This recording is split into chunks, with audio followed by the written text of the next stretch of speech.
If you want to become an intelligent investor, then you've landed just at the right channel. With this, let's start the video.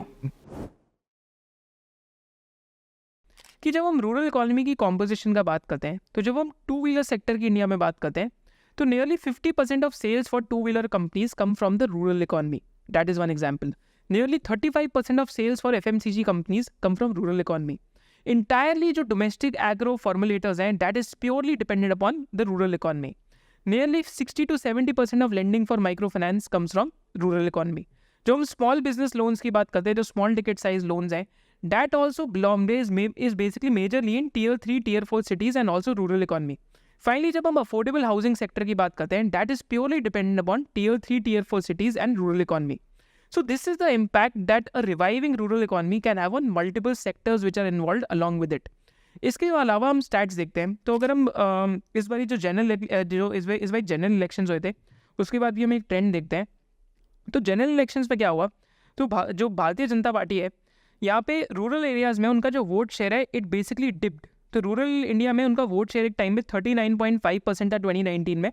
अब की बात 36.6% आया. And जो semi urban areas हैं, वहाँ पे उनका जो वोट शेयर था 36.8% था, बट अब की बात 35% आया.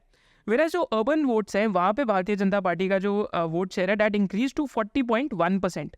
This just shows you the disparity, क्योंकि रूरल इकॉनमी अच्छा नहीं कर रही थी, and because of the distress in rural economy, तो maybe it is one of the reasons कि वाई जो रूलिंग जो सर्विंग पार्टी है इस टाइम पे, उनका जो परसेंटेज ऑफ शेयर है from the of votes from rural economy and से भी urban areas, that decreased. So this is one thing that is important to understand.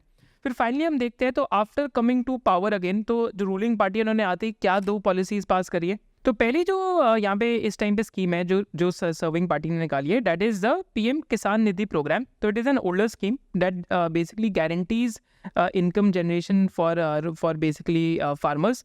तो 9.3 करोड़ फार्मर्स के लिए 20,000 करोड़ का PM किसान बेनिफिट है जो ट्रांसफ़र हुआ है. And this is the 17th instalment of this scheme. तो important thing to understand is कि जब से थर्ड टर्म आई है मोदी गवर्नमेंट की, तब से बार बार क्या हो रही है बात कि this government is for social welfare and benefit of farmers, right. तो अगेन नैरेटिव वापस it is shifting towards rural economy and basically giving social benefits also.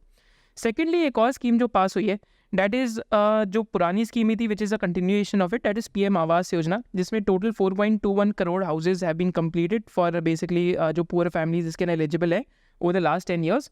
Now this scheme has been further extended to provide assistance to 3 crore additional rural and urban households for construction of houses. Right, so these are the two schemes again which have been passed just post the third term of the government started. तो this shows an idea कि rural economy पे इस time पे thrust हो सकता है. Rural economy में turn around के साइंस भी दिख रहे हैं. कैसे साइंस दिख रहे हैं कि टू व्हीलर जो कंपनीज हैं, they have started reporting faster growth versus the last 2 to 3 years. May be base भी फेवरेबल था, बट ग्रोथ रेट्स भी अगर आप अप्रैल का मंथ देखेंगे तो 7 to 9% थी. मे के अंदर सॉफ्टर ग्रोथ रेट्स थी because of general election, but this is a trend that is happening.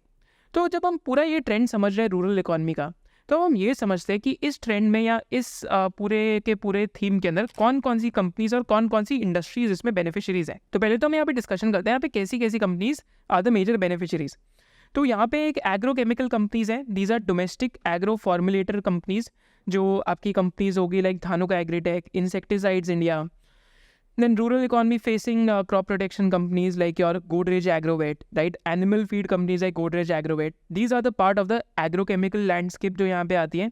फिर farm equipment companies हैं. These are companies like VST Tiller, Escorts यहाँ पे example हो गया. Then यहाँ पे example हुआ company like स्वराज Engines यहाँ पे आ गया. फिर इनसे joined एक Mahindra which is the largest tractor company in India. फिर उससे joined casting equipment में Kirloskar Ferris का example आ गया. फिर कंज्यूमर FMCG कंपनीज आ गई, कंपनीज लाइक इमामी जो बहुत ज़्यादा dependent upon the rural economy है. देन माइक्रो फाइनेंस कंपनीज आ गई. These are companies which are there in income generation loans जो रूरल इकॉनमी में देती है. तो अगर आप देखेंगे जो PM किसान निधि प्रोग्राम है, it is an income generation programme, right. तो फार्म लोन वेवर की जगह अगर आप फार्मर की इनकम को बढ़ाएंगे तो क्रेडिट लेके वो इकॉनमी के अंदर और employment generation and income generation कर सकते हैं. तो micro finance loans is a part of that.